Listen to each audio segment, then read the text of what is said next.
Many years ago, Sudha Murty was heading a project in the company. Her team was consisted of mostly married women of similar age and background. While Sudha Murty sat in a glass cabin, her team was given a big hall. Sudha Murty could hear their gossips and household stories during lunchtime. Most of the women were talkative and used to usually complain about their husbands and in-laws. But Geeta was the only one who spoke only positive about her family. When Neelam would grumble about her mother-in-law, Geeta would say, "My mother-in-law is like my mother." When Suman complained, "My sister-in-law is so jealous of me," then Geeta would say, "My sister-in-law is so fabulous. We share everything, just like sisters." Geeta always praised her husband, how he is supportive, how he helps her in the kitchen, and how her father-in-law helped her with kids and their homework. Everyone used to listen to Geeta's stories of her perfect family, and it was a common consensus that Geeta was a lucky person, perhaps even the eighth wonder of the world.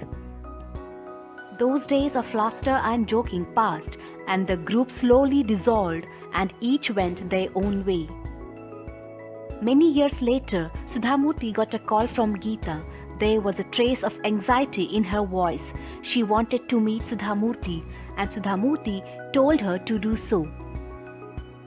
When Geeta stepped into her office, Sudha Murty was astonished to see her state.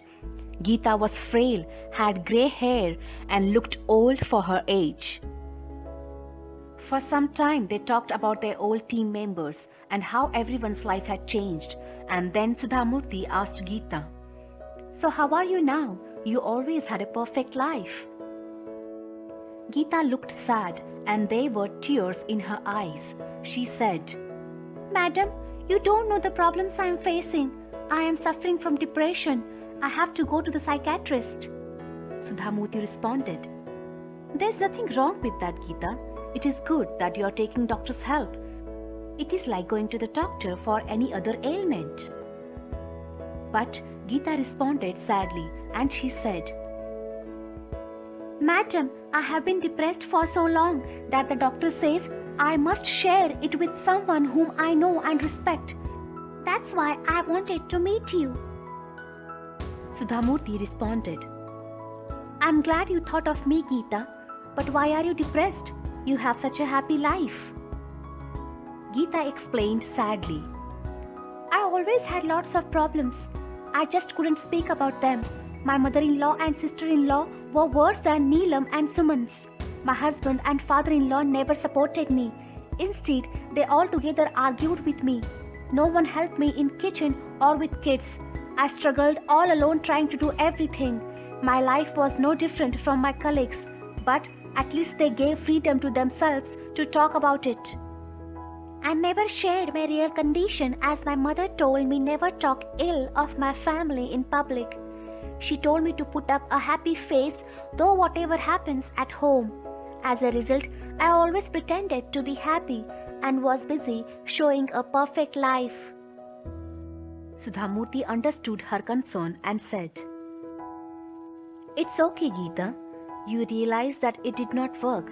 Now forget past and try to be happy." Geeta responded and said, "I have paid heavy price for pretending a perfect life. I have suffered bouts of depression. I tried talking about this with some people, but they did not understand. Instead, I have heard them making nasty comments about me. I hope you understand why I have come to you and told you the truth." Sudha Murty took Geeta's hand in hers and said to her, "Geeta, everyone has secrets. We all have faults that we try to hide. But the problem arises when we don't acknowledge those troubles and faults even to ourselves and pretend to be what we are not. A peacock looks beautiful when it dances, but it cannot sing. A cuckoo is dark but has a golden voice. That is why a cuckoo should never dance and peacock should not try to sing.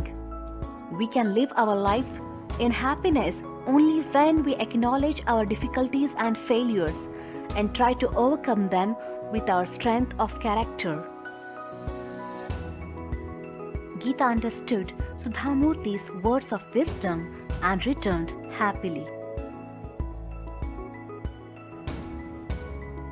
So friends, this story tells us how we should accept shortcomings in our life and face them with courage.